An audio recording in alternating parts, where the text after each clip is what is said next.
that. And Akhanda 2 வேற level. அது என்ன எப்படி எலிவேட் பண்ணியிருக்காருன்னா, நான் பண்ணினது ஒரு 2-3 சீனா இருந்தா கூட அப்படி படம் போட இருக்கிற மாதிரியான ஒரு ஒரு என்ன சொல்றது சந்தர்ப்பம் எனக்கு கிடைச்சது. And Balayya sir, I am so blessed.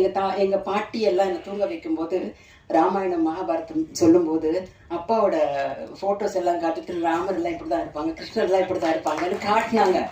இப்போ நான் சிவன் இப்படி இருப்பாருன்னு சொல்லிட்டு என்னோட பேர குழந்தைங்களுக்கு நான் சொல்லிக் கொடுக்கணும்னு நினைக்கிறேன். அப்படி ஒரு ஒரு ஒரு ஸ்டேச்சர் அவரோட இது. ஒரு நான் பார்க்கும்போதே நான் வந்து அப்படியே வாய் திறந்து பார்ப்பேன். அவரோட சிம்பிளிசிட்டி, அவரோட டெடிகேஷன் வந்துங்க.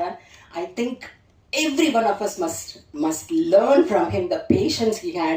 Akhanda 1 பண்ணும்போது வெட்ட வெயில்ல செப்பல் இல்லாம அந்த உடம்புல அந்த விபூதி எல்லாம் பூசிக்கிட்டு நடிச்சதெல்லாம் பார்க்கும்போது நாங்கெல்லாம் வந்து அப்படியே வந்து அவ்வளோ போஸ் நம்ம பண்ணுவோம்.